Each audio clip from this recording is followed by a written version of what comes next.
"Sedebah laknat," kata salah seorang dari mereka. "Lebih baik kalian serahkan diri, kalau tidak nyawa kalian pasti tidak ketolongan." "Siapa yang minta tolong soal nyawa padamu, tikus pintu gerbang?" damprat Wiro. "Ulurkan kedua tangan kalian," perintah pengawal yang seorang itu sambil mengeluarkan segulung tali besar. "Kalian harus kami seret ke hadapan 3 setan darah." "Oh, jadi manusia-manusia muka kepiting rebus itu yang menyuruh kalian menghadang kami di sini?" bentak Pranajaya. "Tak usah banyak bacot." Wiro Sableng mengulurkan kedua tangannya, palingkan kepala pada Prana dan kedipkan matanya.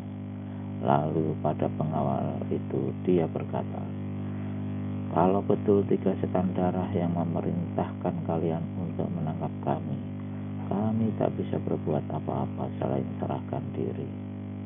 Dan Wiro ulurkan kedua tangannya pada pengawal itu seraya berkata, "Tapi saudara, kawanku cuma 1 tangan. Apakah kau akan ikat juga dia?" "Aku bilang tak usah banyak mulut," sentak si pengawal. Tali yang ditanam dengan cepat digulung dan mengikat kedua pergelangan tangan Wiro Sableng erat-erat. Mendadak sepasang lengan yang sudah terikat itu bergerak. Terdengar satu bagikan. Tubuh si pengawal mental ke udara, terbanting ke atas atap pintu gerbang kota raja, mengeluh sebentar lalu merosot jatuh ke tanah dengan mengeluarkan suara bergedebuk. 8 pengawal bergerak cepat ke arah Wiro Sableng. 8 tombak berkiblat, berkilau kuning di bawah sorotan sinar matahari sore. Wiro Sableng tertawa aneh. Kedua tangannya bergerak cepat tiada henti. Di sekitarnya terdengar suara plak plak plak plak plak. Dan hanya dalam tempo lebih dari sekejapan mata, ke-8 pengawal itu sudah bertumpukan di tanah, pingsan dihantam tamparan Wiro. Pranajaya, si murid Empu Blorok, hampir tak percaya melihat apa yang disaksikan itu. 8 orang sekaligus dibikin roboh pingsan dalam tempo sedemikian singkatnya. Benar-benar dia kagum sekali. Dia berdiri terlongong-longong. "Sobat," Wiro menepuk bahunya, "jangan jadi patung. Mari, kau toh mau buru-buru ketemu dengan 3 setan darah." Prana baru sadar. Tanpa banyak bicara, segera dia berlari menyusul Wiro Sableng. Tiba-tiba Wiro hentikan larinya. "Kita bodoh," katanya. "Di kota raja ini kita tak boleh berlari. Semua orang tentu akan menunjukkan perhatiannya pada kita." Keduanya meneruskan perjalanan dengan melangkah cepat. Mereka sampai di hadapan gedung tua kediaman 3 setan darah. Dan di saat itu pula Wiro Sableng ingat sesuatu. Dia berpaling pada Pranajaya. "Sobat, aku baru ingat. Kawanku itu pasti berada di sini waktu aku mendukungmu keluar dari ruang batu. Dia telah lenyap. Mesti sisi setan pikulan yang telah melarikannya ke Parat." "Kau tahu kemana kira-kira kawanmu itu dilarikan?" tanya Prana. Wiro gelengkan kepala dan menggerendeng. "Aku akan cari keterangan," katanya. "Sementara itu coba kau selidiki dulu gedung tua ini. Dalam waktu kurang sepeminuman teh, aku pasti kembali ke sini." Prana menyetujui usul Wiro. "Hati-hati," memperingatkan Wiro. "Gedung tua ini banyak jebakan dan senjata rahasianya." Pranajaya mengangguk lalu cepat-cepat memasuki halaman gedung kediaman 3 setan darah. di pintu samping yang sebelumnya telah didobrak Wiro, Pranajaya berhenti dan merenung sejenak. Kalau gedung tua itu banyak jebakan dan alat-alat rahasianya, maka menurut dia jalan yang seaman-amannya untuk masuk ke dalam gedung itu ialah lewat genteng. Maka tanpa pikir lebih jauh lagi, murid Empu Blora ini dengan ilmu mengentengi tubuhnya yang cukup sempurna segera melompat ke atas atap gedung tua. Kedua kakinya menginjak genteng gedung tanpa menimbulkan suara sedikit pun.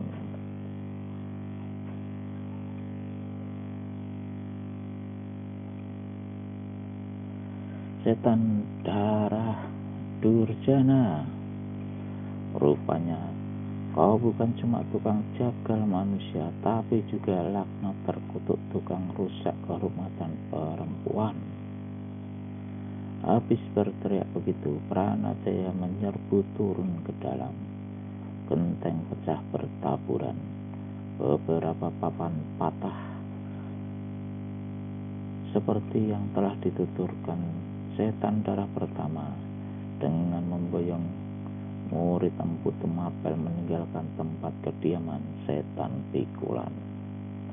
Manusia bermuka merah ini langsung membawa Sekar ke gedungnya, membaringkan gadis itu di lantai salah sebuah kamar. Gedung tua itu hampir tidak berperabotan, bahkan satu tempat tidur pun tak ada di sana. Saat itu Sekar masih berada dalam keadaan tertotok.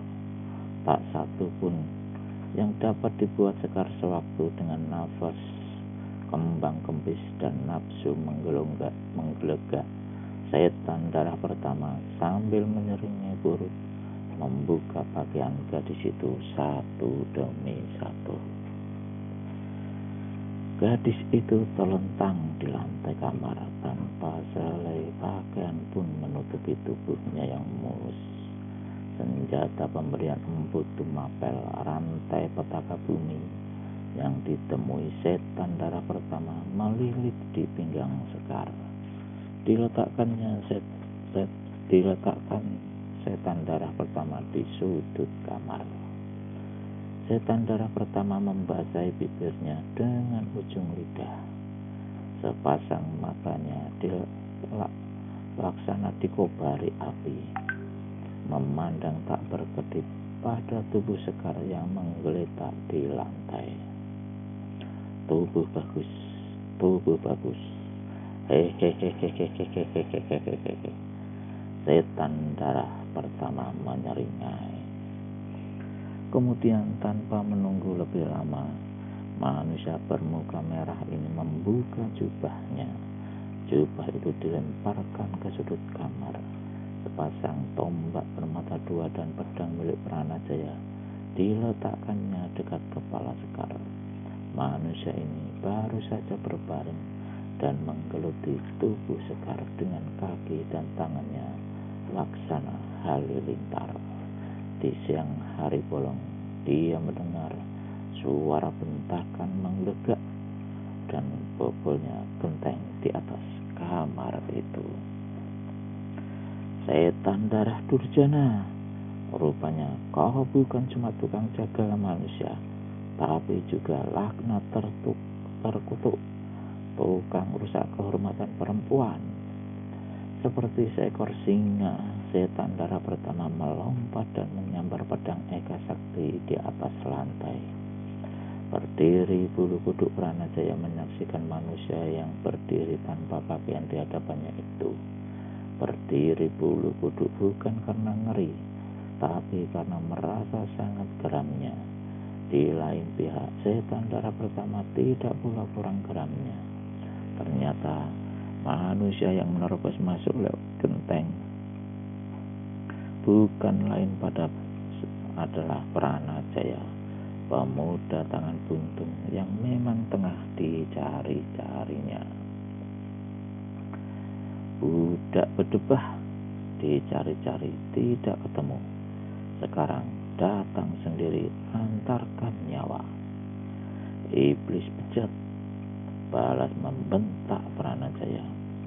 Bertiga dan mengeroyok, kau memang unggul, tapi sekarang kita 1 lawan 1.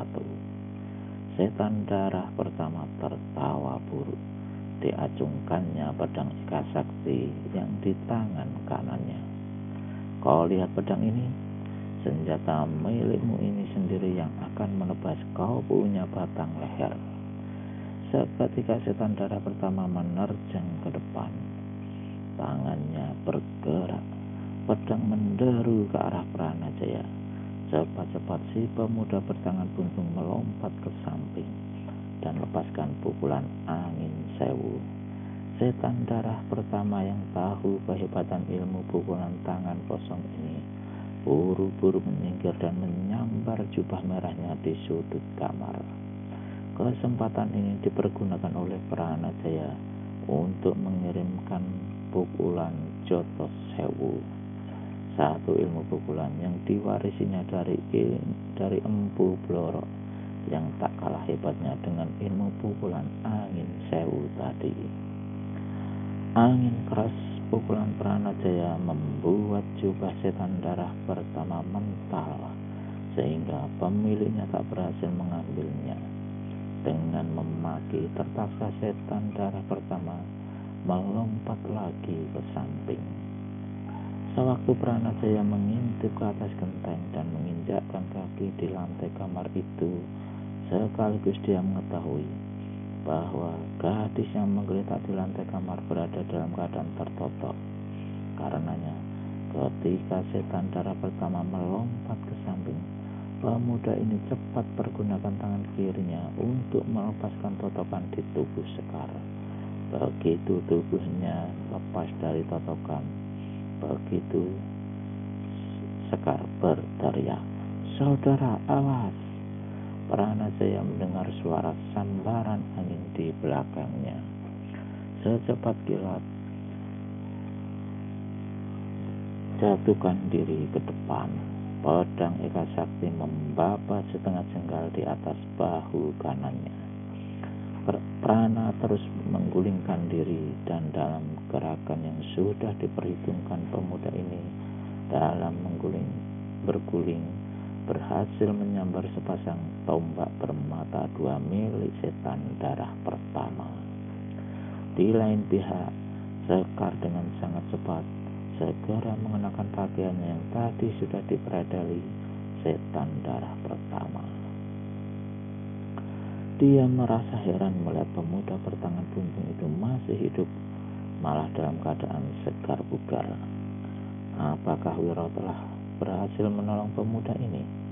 Tapi Wiro sendiri di mana sekarang? Sekar tidak bisa berpikir lama-lama.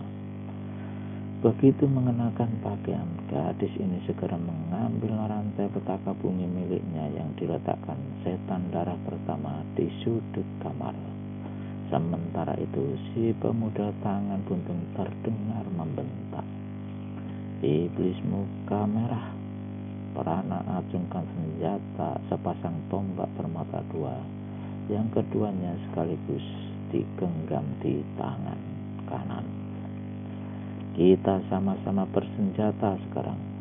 Mungkin senjata yang di tanganku ini yang akan lebih dulu mengambil nyawa pemiliknya sendiri." Setan darah pertama kertakan gerahan.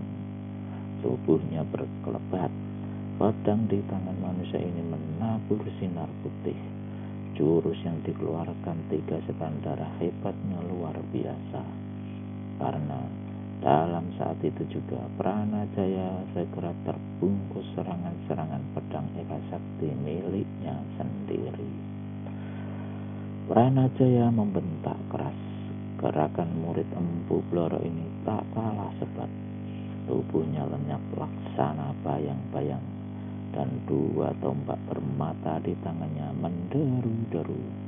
Dalam jurus pertama yang luar biasa hebatnya itu, senjata-senjata mereka beradu sampai 4 kali berturut-turut dan memercikkan bunga api yang menyilaukan mata. "Saudara, Kuharap kau suka mundur. Tiba-tiba Pranajaya mendengar seruan gadis yang tadi dilepaskan totokannya. Manusia iblis laknat terkutuk ini harus mampu di tanganku. Pranajaya mengerling dan melihat Sekar berdiri sambil memutar-mutar sebuah senjata berbentuk rantai yang ujungnya diganduli bola besi berduri. Tanpa pedulikan seruan si gadis, Prana terus kirimkan serangan-serangan gencar terhadap setan darah pertama. Dalam pertemuannya pertama kali di luar kota raja, Pranajaya memang tiada sanggup menghadapi setan darah pertama karena dia dikeroyok 3. Namun kali ini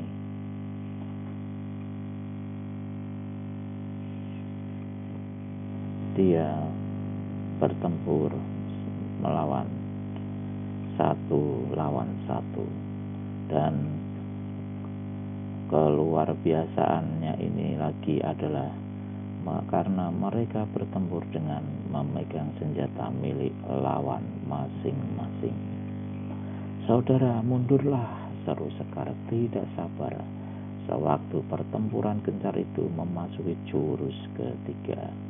Gadis ini sudah tak dapat menahan kesabaran dan dendam kesumatnya terhadap setan darah pertama, manusia yang telah menelanjanginya dan hampir saja merusak kehormatannya. Tidak bisa, saudari, seru Pranajaya membalas. Bangsat yang satu ini mesti mampus di tanganku.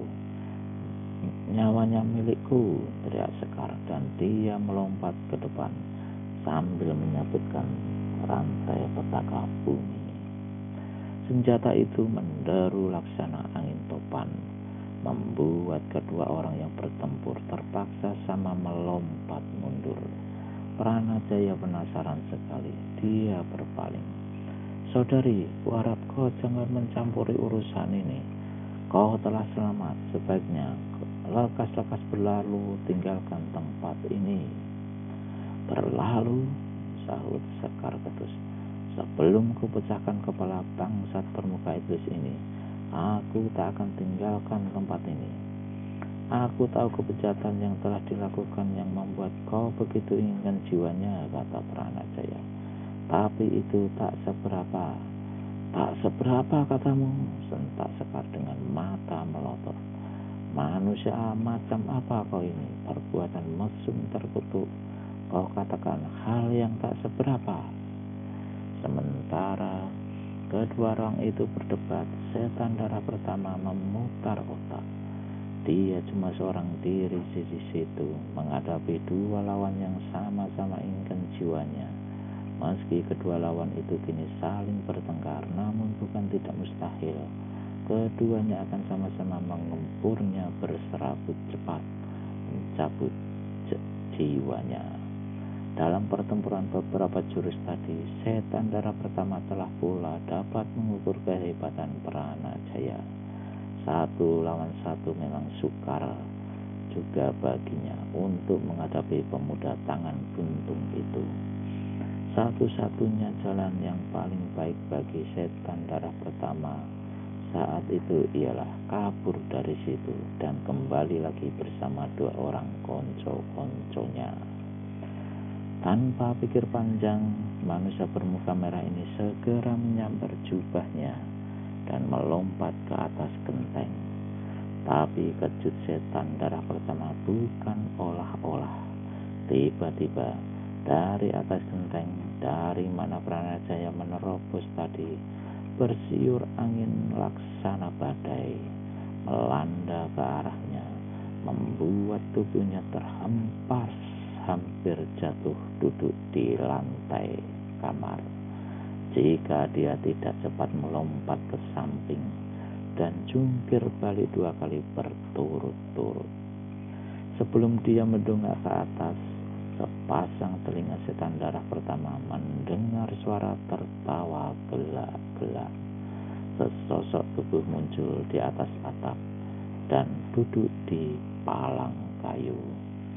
2 muda-mudi bertengkar rebutkan jiwa manusia busuk. Si busuk cari kesempatan untuk larikan diri. Hahaha. Prana dan Sekar menengadah ke atas genteng, dan kedua orang ini sama-sama berseru, "Wiro!" Sekar terkejut sewaktu melihat Pranajaya kenal pada Wiro Sableng. Setan darah pertama memandang penuh amarah meluap ke atas genteng itu. Orang yang tertawa dan bicara serta duduk di atas genteng itu bukan lain dari pemuda rambut gondrong yang sebelumnya telah membebaskan dan melarikan Pranajaya dari ruang batu karang, yang kemudian bertempur sebentar dengan dia, lalu larikan diri. Sambil kenakan jubahnya dengan cepat, setan darah pertama yang sebenarnya sudah semakin menciut nyalinya melihat kemunculan lawan baru ini, membentak keras, "Bagus sekali. Semua musuh-musuhku sudah lengkap di sini. Silahkan turun, pemuda Sedeng. Mulutmu terlalu besar. Apakah kamberat-kamberatmu yang dua orang lainnya juga ada di sini? Tak usah banyak mulut. Jika punya nyali, silahkan turun. Kalau tidak, lekas minggat dari sini." Mendengar ini, Wiro Sableng tertawa gelak-gelak. Penasaran sekali, setan darah pertama berteriak memancing, "Kalau kau tak berani baku hantam di sini, aku masih bersedia melayanimu di halaman luar. Bertempur di halaman luar, lalu cari kesempatan untuk larikan diri lagi." Wiro Sableng tertawa lagi gelak-gelak. Setan darah pertama mendamrat dalam hati karena pancingannya diketahui lawan. Agaknya dia tak punya kesempatan lain daripada harus menghadapi ketiga musuh-musuhnya itu, atau sekurang-kurangnya salah seorang dari mereka. Diam-diam setan darah pertama salurkan seluruh tenaga dalamnya pada kedua ujung tangannya. Tiba-tiba dia membentak garang. Satu tangan meninju ke atas, tangan yang lain menjentik ke arah Pranajaya dan Sekar. Selari besar sinar merah yang sangat panas menderu ke arah Wiro yang duduk ongkang-ongkang di atas atap kamar. Sedang 5 larikan kecil sinar merah yang merupakan totokan beracun menyambar laksana kilat ke arah Sekar dan Pranajaya. Sekar putar rantai petaka bumi. Prana menghindar ke samping sambil kiblatkan sepasang tombak bermata 2 milik setan darah pertama. Di atas genteng, Wiro kelihatan gerakan tangan kirinya. Satu angin dingin menderu memapasi angin merah panas setan darah pertama dan membuat buyar serangan manusia muka merah itu. Penuh beringas, setan darah pertama melompat ke atas dan menyerang dengan pedang Eka Sakti milik Pranajaya. Kini Wiro Sableng gerakkan tangan kanannya. Gumpalan angin keras menyambar setan darah pertama yang diserang dengan pukulan kunyuk melempar buah yang dikeluarkan oleh Wiro.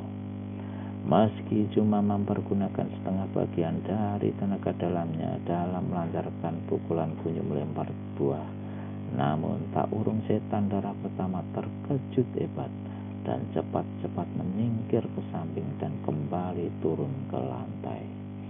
Keringat dingin memercik di mukanya yang berwarna merah itu. Nyalinya benar-benar menciut. Ilmu pukulan yang dimiliki dan dilepaskan tadi oleh si pemuda di atas genteng itu yang demikian hebatnya sehingga dia tiada sanggup menerimanya.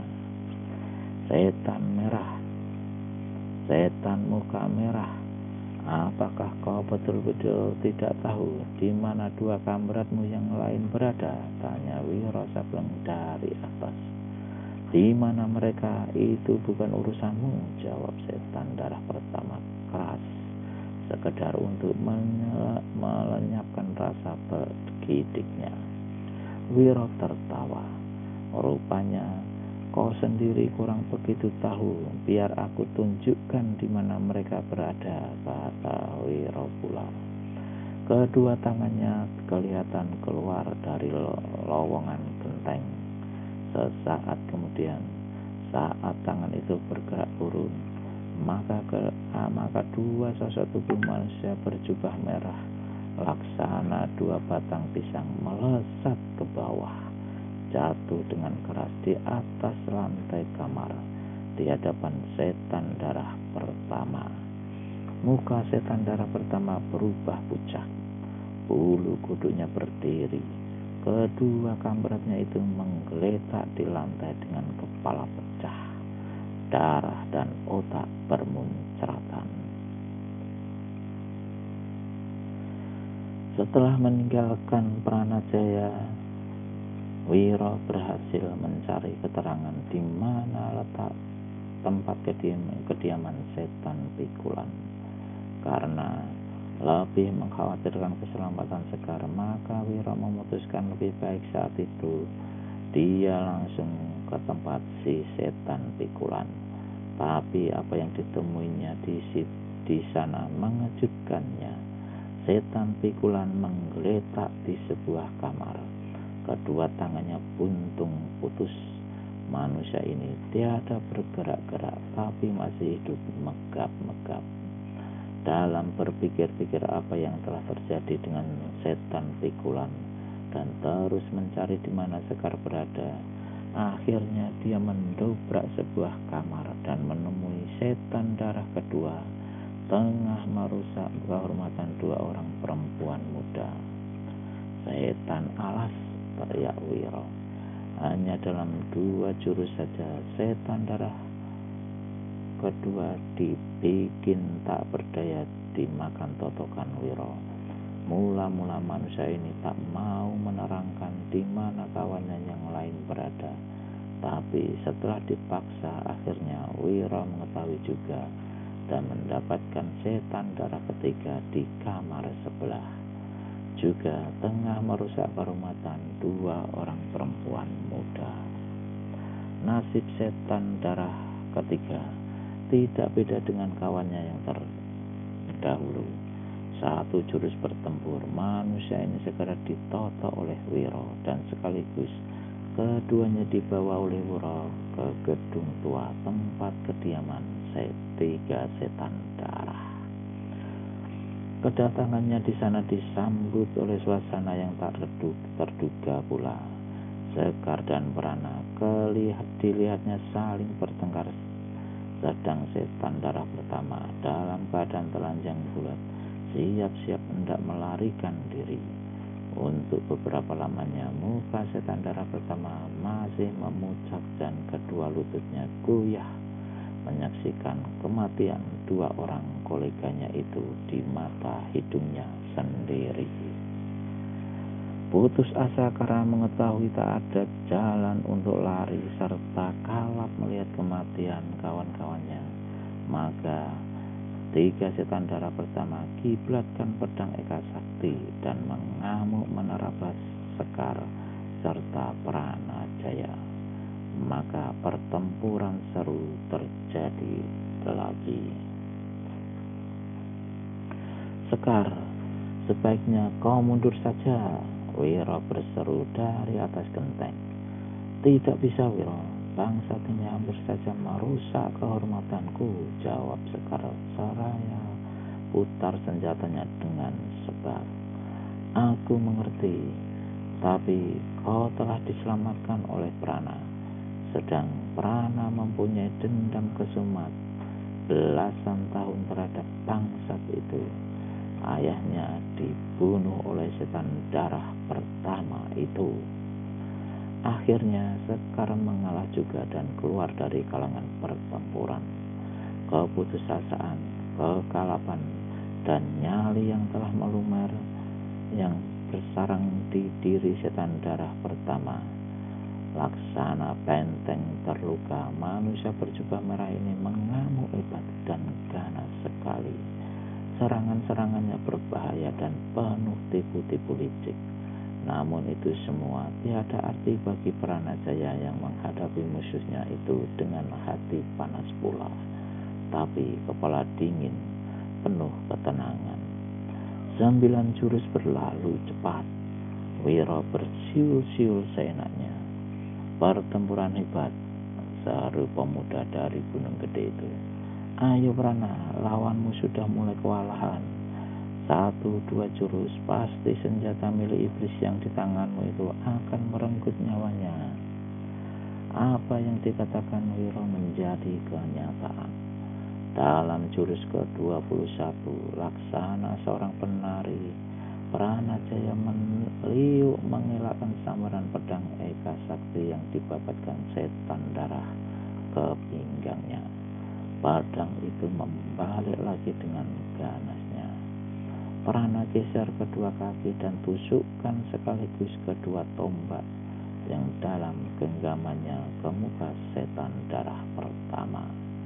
Iblis bermuka merah ini rundukkan kepala, tapi tusukan tadi cuma satu tipu belaka.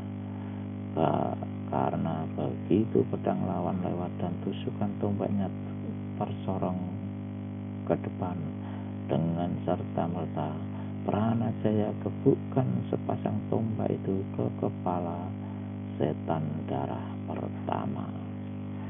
Setan darah pertama melompat ke samping, tapi betapapun cepatnya dia tetap terlambat. Meski dia selamatkan kepala, namun dia tak sanggup menghindarkan bahu dari hantaman senjata miliknya sendiri itu. Krak! Tulang bahu setan darah pertama yang sebelah kanan hancur remuk. Setan darah pertama melolong macam anjing. Tubuhnya miring dan terjerongkang ke lantai. Dalam keadaan seperti itu, dia masih hendak menyapukan pedang di tangan kanannya ke kaki Prana. Tapi senjata itu terlepas dari tangannya yang sudah tak ada daya kekuatan lagi. 4 mata tombak ditekankan oleh Pranajaya ke batang leher setan darah pertama. Tenggorokan manusia muka merah ini kelihatan turun naik. Mukanya mengernyit dan keringat membasahi sekujur tubuhnya. Setan darah, desis Pranajaya. Apakah kau masih ingat saat-saat kau membunuh ayahku dulu? Apa kau masih ingat saat tangan kiriku ini kau buntungkan dulu? Orang muda, ujar setan darah pertama, kasihanilah diriku yang buruk ini. Kalau kau ampunkan jiwaku, kelak aku akan berikan hadiah besar serta jabatan tinggi di istana. Prana tertawa. Wiro Sableng mengekeh. Jangan dengar mulut kentut iblis itu, Prana, memperingatkan Wiro. Pranajaya mengangguk. Manusia macam dia, siapa yang mau percaya? Menyahuti pemuda bertangan buntung itu. Prana lemparkan ke samping 2 tombak milik setan darah pertama dan membungkuk cepat mengambil pedangnya. Setan darah pertama gerakkan tubuhnya sedikit, tapi ujung pedang kini menggantikan mata tombak yang menekan batang lehernya. Apa yang dulu kau lakukan terhadap bapakku, kini akan kau rasakan sendiri, setan darah. Ceras! Setan darah pertama meraung setinggi langit. Pedang Eka Sakti membabat buntung mengerikan. Setan darah pertama melejang-lejang. Dia berteriak, bunuh aku, bunuh saja segera. Rupanya kunyuk muka merah itu tidak takut mampus, Prana, ejek Wiro di atas genteng. Ya, karena dia akan ketemu dengan setan-setan yang jadi kampret-kampretnya di neraka, sahut Pranajaya. Kemudian dengan tak ampun lagi, pemuda ini tusukkan ujung pedangnya ke batang leher setan darah pertama. Manusia ini mengeluarkan suara seperti ayam disembelih.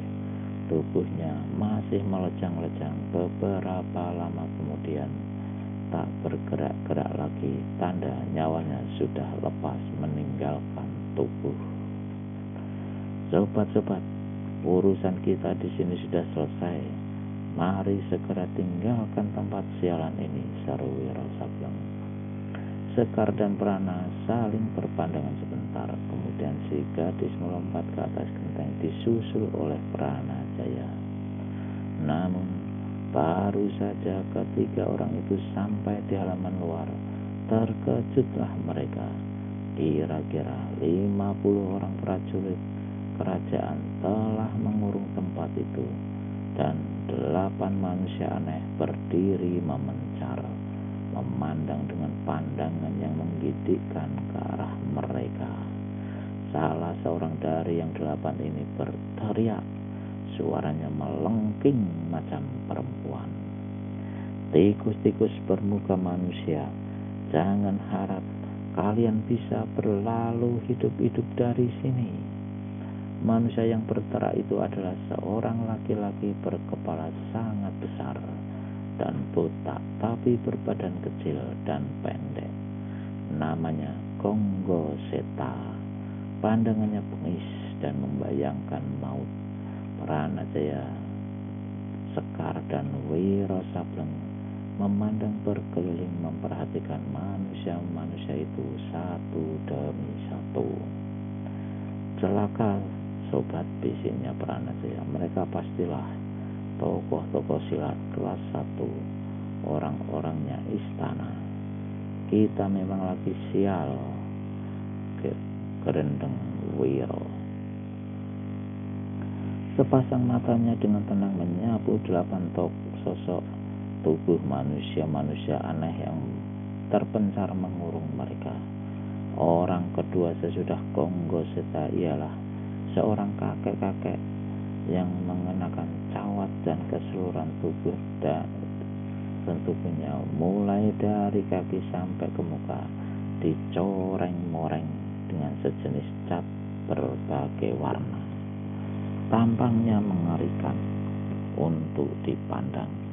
Namanya Bagul Praksa, tapi dia lebih dikenal dengan julukan harimau siluman.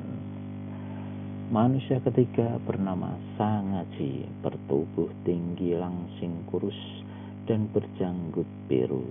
Di dunia persilatan dia dikenal dengan gelar si janggut biru. Yang keempat yang berdiri di ujung kanan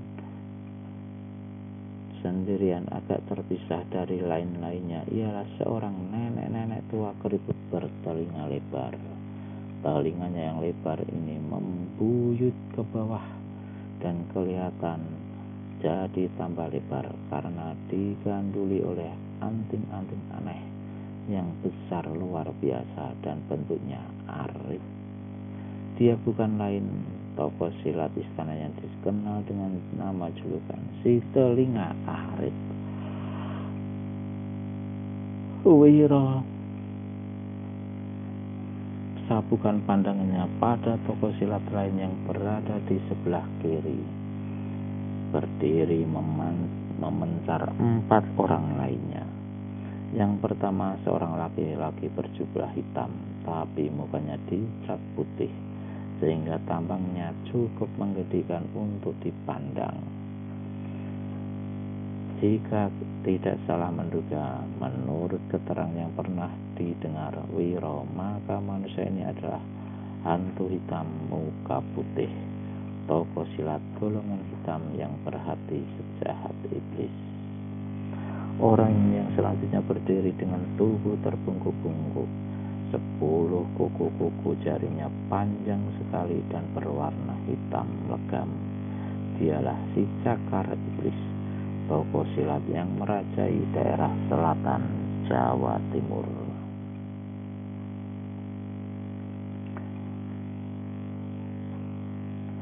Manusia ketujuh adalah satu-satunya manusia yang dikenal oleh Pranajaya, yaitu Cindur Rampai. Manusia yang muncul sewaktu dia hendak diseret oleh 3 setan darah ke kota raja beberapa waktu yang lalu. Cindur Rampai seorang resi kejam yang juga memelihara janggut kambing berwarna putih. Manusia terakhir ialah seorang laki-laki bermata picak dan berambut panjang macam perempuan, digulung di atas kepala.